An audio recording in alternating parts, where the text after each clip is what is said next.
This is the mess that we have up in this barn.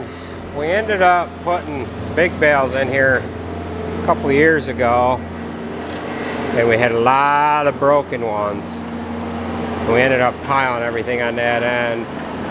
And now what they're doing right now is they're picking this chaff up out of here. And they're taking it down into that field down below, and then they'll bale it up today. They've got like 7 loads already down there, so yeah, frickin' mess.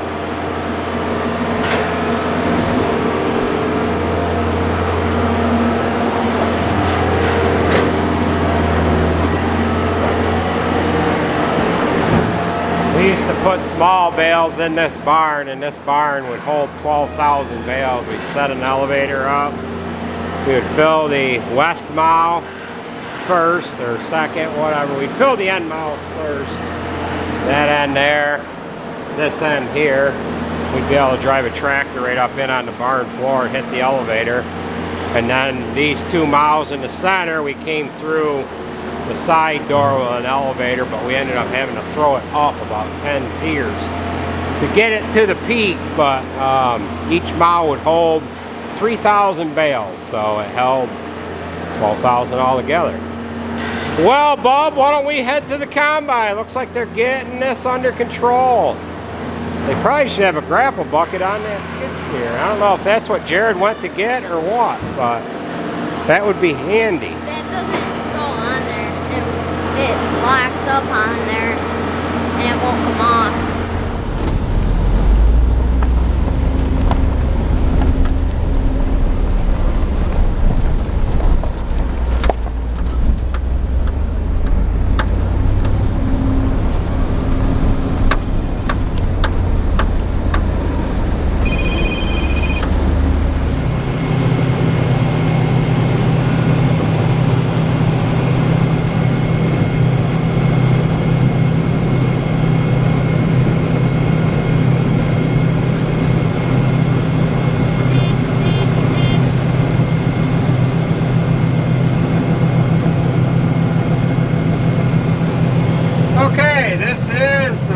Bin load of the day here.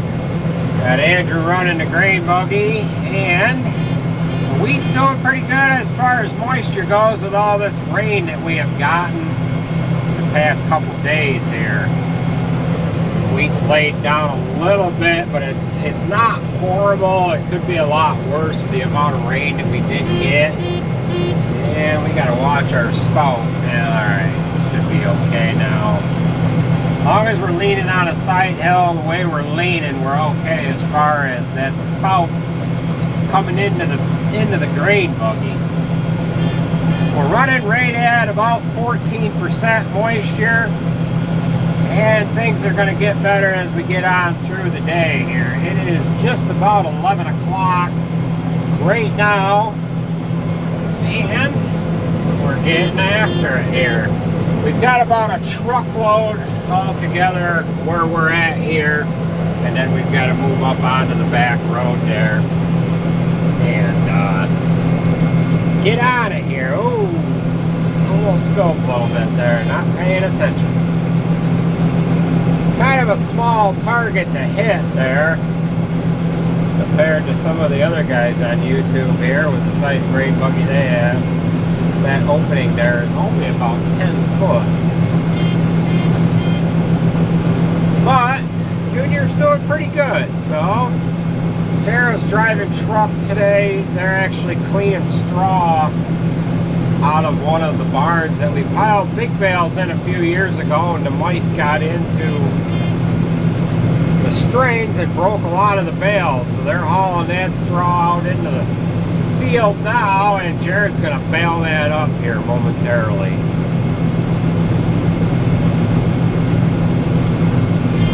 We are almost empty.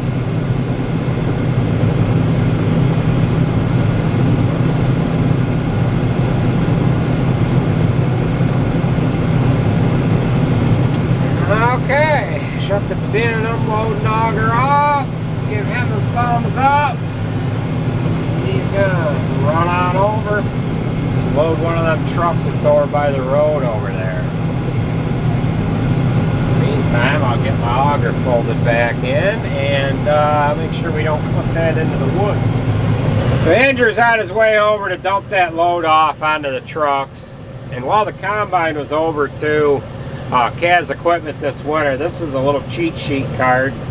As far as I know, it comes with every combine. We had our original one with it, and I always stuffed it down in behind the buddy seat here. And what you can do is you pull this green tab out, and this will slide out to, I can't do it with one hand, but at any rate, come on now, yeah, you slide the green part out and you pick out whatever crop you're harvesting, and it shows up in these little bubbles here, and then it gives you the settings that you need to have the combine on.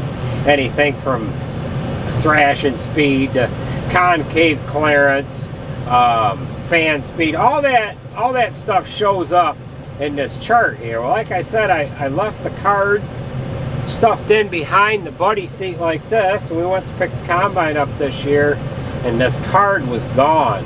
I was afraid that we weren't going to be able to get one of these cards, but Doug over to Kaz Equipment, he was able to find one. And if anybody's looking for a card like this for a, well, this one's for a 60 series Walker machine, I imagine a 50 series would be the same thing. The part number on it is H210309. And Doug over to Kaz Equipment, he was able to find me one of these. And we've got one back in here. So we don't know who took it. I imagine it was somebody shopping around at Kaz, and they probably jumped up in the combine. We should have had the doors locked, and they grabbed that. Last year when it went over, they ended up stealing my fan speed switch and the temperature control switch. They pulled them right off. They pulled these dials right off, and I had to get new dials. So I guess you gotta leave your cab doors locked. So we better get back the combine in here. Looks like Andrew is getting ready to pull up next to a truck over there. Alright, we are just finishing up this field here. Andrew is dumping off the last of his grain buggy load there, and we are working our way over to the header cart. We're going to knock the header off of here. Tim's going to run that up to the next field. And looks like Andrew's got the grain buggy empty.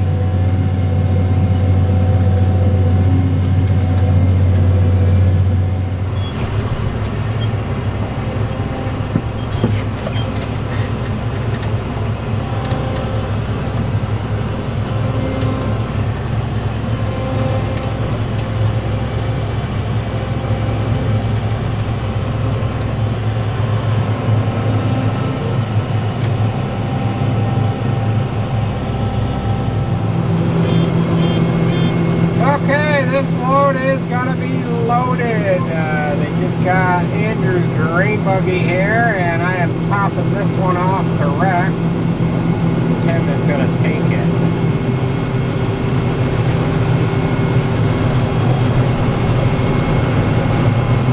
Alright, you can go grab your grain buggy there, bub. It's not mine.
by the hedgerow over there. We better run back and get an O-ring.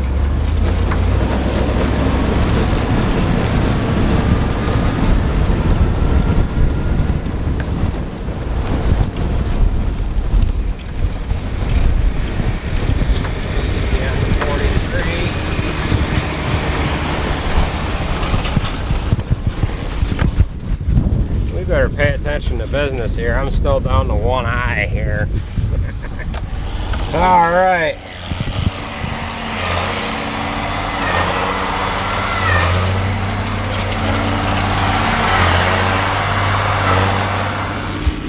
All we had go wrong is this T-fitting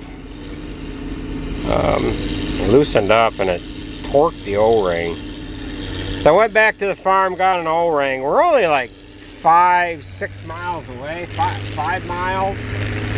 And while we were gone, they got this much bail.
Back to the combine we go, but before we do that,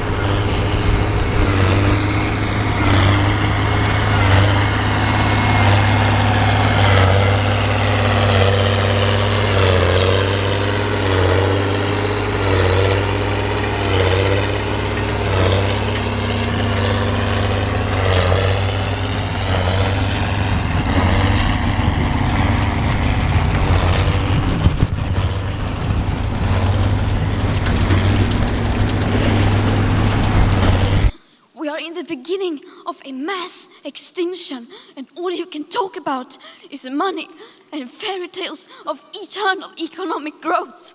How dare you?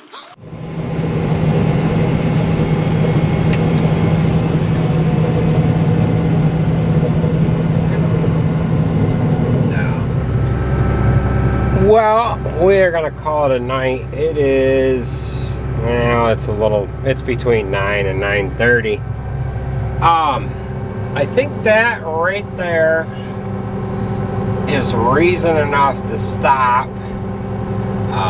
The wheat is still somewhat dry. That last pass up across the field, I was getting 13.5% moisture. However, I've got the trailer loaded. Tim can take that in the morning, and that rock just scares the heck out of me. So, however, the one nice thing about it being dark, I haven't got to keep this freaking eye covered up. I don't know, it doesn't really bother me at all until I get into the sunlight, daylight, whatever. So tomorrow's going to be another day. We're going to continue this video on here.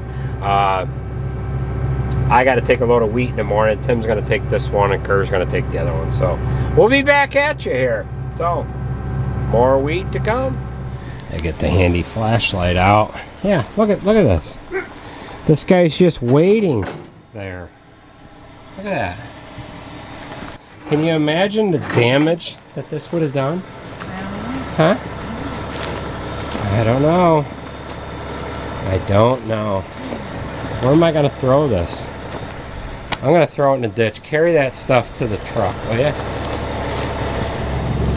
Alright, we are on our way into Maybury right now with a load of wheat. Tim and Kerr, they already left with a couple of loads.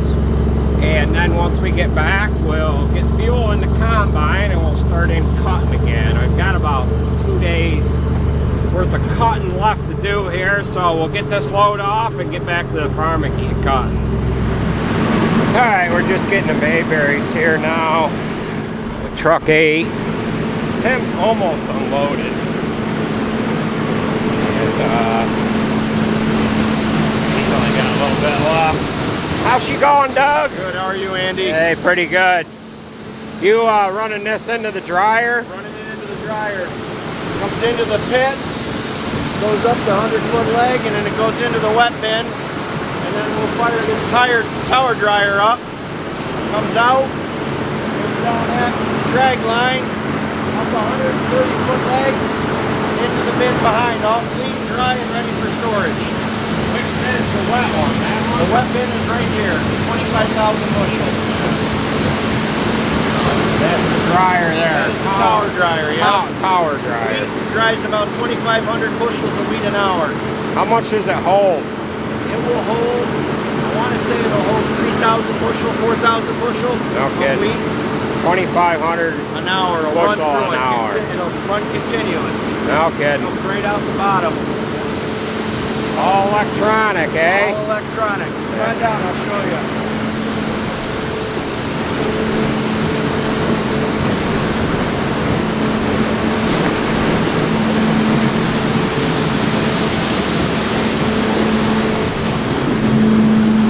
So this is the brains of it. And you turn it on, she comes to life.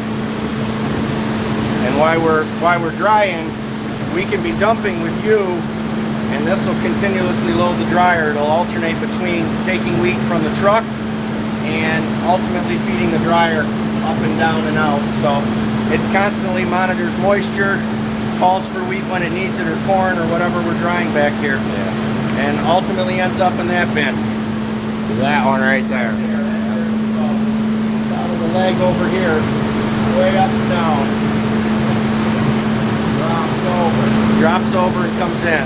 So right now the dryer's not running because we really don't have enough in it. We don't have enough. We waited for you to finish your wheat, and you'll be the last, and then we'll run the sweep in the bottom of the auger. We're always the last one. Well, you know, it happens. It happens. Look at this guy. What the hell are you doing here? Helping us What's going on? Spraying today. Yeah. So, gloves Yep. down Ernsburg. Yep. What's that? When it all works right, it's wonderful. Yeah. Well, where's this wheat generally go? Down into Pennsylvania Down to somewhere? Pennsylvania, some of it gets ground right here for dairy farmers. Okay. But mostly to PA. Yeah. So we'll run it. This will go all out through the year. Yeah. And now we're bringing in red soft Yep. that's what- winter wheat. Yep. Is that all that's you guys we grow? take. That's all we grow. Yeah. And we take in. So They grind cornmeal here too, but Yep. it's mostly organic. Or no? we're back. Not organic as much anymore. Okay. We have a special bin, one of the hopper bins. We'll put non-GMO corn in. Oh, non-GMO. Non-GMO. Okay. All right. But that fade seems to have, for a lot of people, gone by. It's just not cost effective for dairy farmers. So they've got a grinder on the other side over there. Got a couple of tanks there that they bring the. Well, what are those? Those hold the cornmeal, or they hold the corn to be ground? With the big vacuum on the top, that's cornmeal. And the Okay. one to the right of it is where all the whole corn is. And it Okay. feeds right out of that one, goes down in out of a pipe into the grinding room, and then ground, and it's blown with air up to the top. Okay. Vacuum. It takes so long to grind a load. They grind all the time, Yep. store it in a tank that's on this side, and they can just back the semi in and kind of they own a facility over to Genoa too, and they've got a setup just like that at Genoa. Even bigger. Even bigger, yeah, over there. Yeah. That's where all our cornmeal comes from, is right out of Genoa. So, Yeah. well, it looks like Tim's All right. about unloaded, and we'll get our Thanks, truck Andy. back then. All right, Tim's gonna roll out, and we're gonna roll in.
Alright, we're just leaving Mayberry's now from dumping this load of wheat.